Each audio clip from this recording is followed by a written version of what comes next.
Hi, folks. Pick up your coffee and your common sense because we're about to dive in headfirst into the fever dream that is leftist politics. We're living in a time where the same people who think capitalism is a disease are live streaming their so-called revolution on an iPhone made in a Chinese factory. And nowhere is that contradiction louder or more unintentionally hilarious than a Bernie Sanders and AOC rally in downtown Los Angeles. That's right, the Fighting the Oligarchy tour stopped in the city with more Teslas than jobs, where a sea of self-proclaimed victims of the system came together to worship two career politicians who are the system. Today's clips are a masterclass in progressive cosplay where feelings are facts, billionaires are Voldemort, and the solution to everything is more government. So let's unpack this exercise in delusion where resistance means chanting slogans in a public park while wearing $200 sneakers and blaming Trump for their gluten intolerance, starting with this very telling lie from Alexandria Ocasio-Cortez. Oligarchy or democracy? But we cannot have both. Los Angeles, I've made my choice. We must fight the oligarchy that has created this nightmare.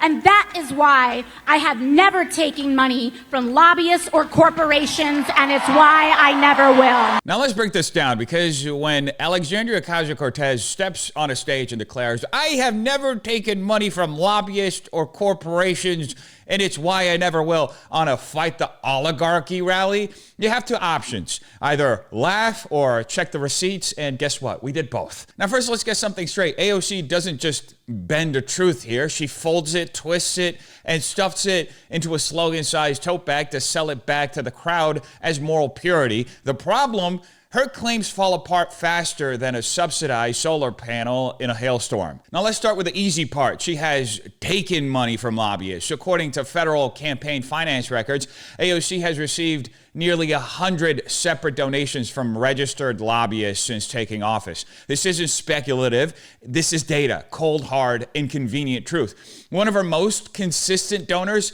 David Kashgarian, a lobbyist with Ernst & Young who represents a who's who of major corporate clients: Duke Energy, MetLife, GE, Charles Schwab, BlackRock, and more. So when she stands in front of 30,000 people in Los Angeles and claims she's never touched lobbyist money, it's not just misleading, it's a lie. Now, her defenders will pivot faster than her Instagram reels and say, well, she didn't take corporate PAC money. Cute trick.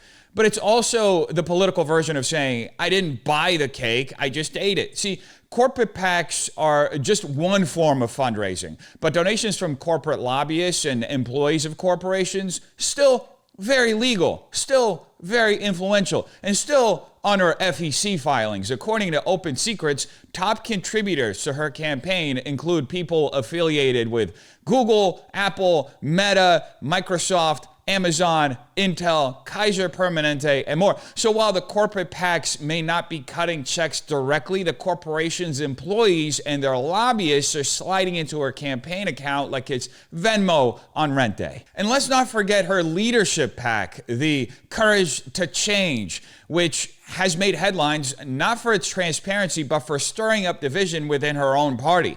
She uses it to fund candidates in her ideological image, which is why several moderate Democrats flat out returned her money, not because it was tainted by corruption, but because it was tainted by association. And yet she sells herself as the voice of unity. This entire charade hinges on a false dichotomy. AOC paints the world as oligarchy or democracy, pretending that the only path to justice is through her brand of Twitter-flavored socialism. But here's a catch. AOC doesn't exist outside of the very political system she pretends to fight against. She is the system. She raised over $15 million in the current cycle alone, money that came overwhelmingly from the same institutional pipelines she claims to oppose. In fact, PACs did contribute to her campaign more than $44,000 per FEC filings.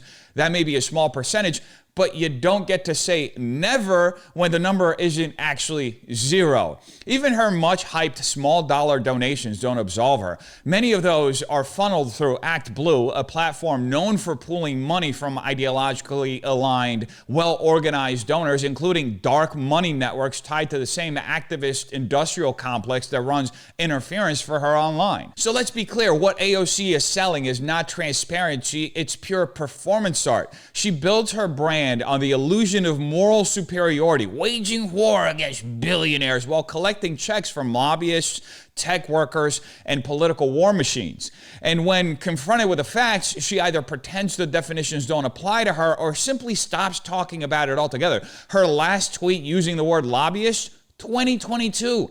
Silence is golden, I guess, especially when your record can't back up your rhetoric. This is a textbook case of virtue signaling. Loud declarations of moral purity that fall apart under scrutiny. But the real kicker, by creating an impossible standard of purity, she pressures others to play pretend too.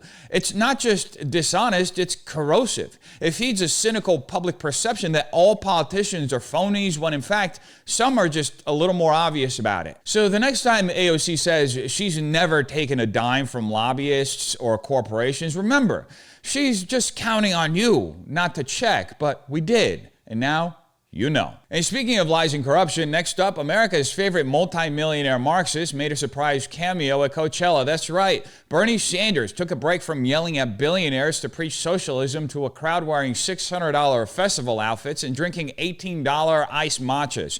He hit the stage before a Claro set because nothing says revolution like corporate-sponsored indie pop, and begged the crowd to vote against Trump while standing in the middle of a literal VIP pit. I can't make this stuff up. Look, I'm not gonna be long, but this is what I want to say. This country faces some very difficult challenges. And the future of what happens to America is dependent upon your generation.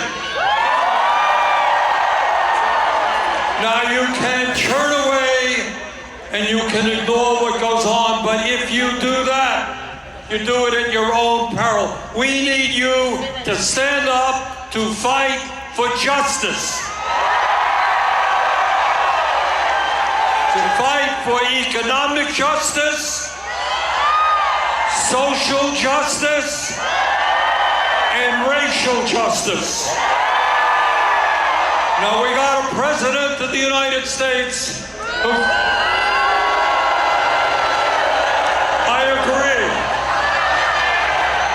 he thinks that climate change is a hoax.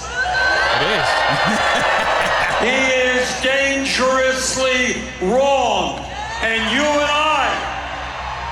I are going to have to stand up to the fossil fuel industry and tell them to stop destroying this planet. Nothing says fighting the power like an octogenarian communist with 3 homes front-loading his revolution between overpriced acai bowls and VIP wristbands. Yes, Bernie Sanders made a surprise, very much planned appearance at Coachella, a festival so drenched in corporate sponsorship it might as well be hosted by Pfizer. And he told a crowd of iPad socialists and Instagram influencers that they are the last hope to defeat capitalism. The irony wasn't just thick. It was practically headlining. Now let's break down this little fireside chat from the Vermont Karl Marx cosplay tour. Bernie opened by warning that young people ignoring politics do so at their own peril, which is rich coming from a man who's been in Congress since the Reagan era and has done little more than yell into C-SPAN about how everything is broken, while becoming one of the most well-funded, long-serving politicians in Washington history. In fact, in the last 35 years, Bernie ranks 12th. Yes, 12th. Among all members of Congress in money taken from Big Pharma, this according to Open Secrets. To put that into context, folks, over 2,000 people have rolled through Congress in the last 35 years, and Bernie ranked 12th. That's right, the guy who rails against big corporations and the oligarchy like they personally keyed his Subaru has quietly taken millions in donations from those same big corporations and the oligarchy he tells you are evil. But sure, you need to stand up to corporate greed. And then there's the climate change bit. Bernie, speaking into a mic powered by a diesel generator at a music festival with a carbon footprint larger than most countries, says you need to stand up to the fossil fuel industry. Meanwhile, the entire event he's speaking at is a dystopian Pinterest board of plastic waste, private jets, and brand activations lit by gas-powered floodlights. Bernie didn't just pick the wrong stage. He picked the most hypocritical platform imaginable. Needless to say, his favorite buzzword bingo was on full display here. He says, economic justice, racial justice, social justice.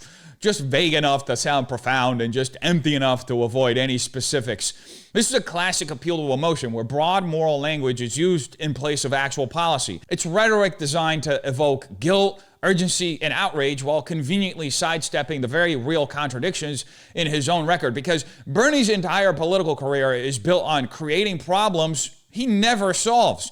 The man ran for president twice, raised hundreds of millions of dollars, and still couldn't win over his own party, let alone bring about the utopia he endlessly promises. Let's also not forget that this is the same guy who endorsed Joe Biden, the walking embodiment of the establishment Bernie Sanders pretends to oppose. Why? Because Bernie's revolution always stops short of actually challenging his own political side. His goal isn't to fix the system, it's to yell at it, milk it for donor cash, and retreat to his lakeside home when the cameras are off. So no, Bernie isn't standing up to oligarchs at Coachella. He is the oligarchy. He's a career politician who talks like Che Guevara and lives like Warren Buffett. And no matter how many festivals he crashes, no matter how many slogans he screams, he can't change the fact that his revolution is just another spoiled Democrat brand sold to kids who think voting for more government somehow makes them rebellious. All over this country, not in California, not in Vermont, where I'm from,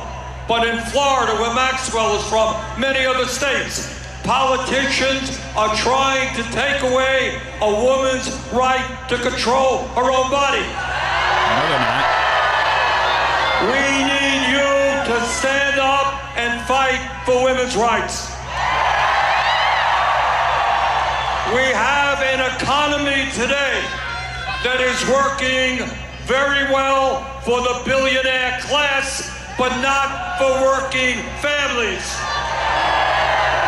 We need you to help us to create an economy that works well for everybody, not just the 1%.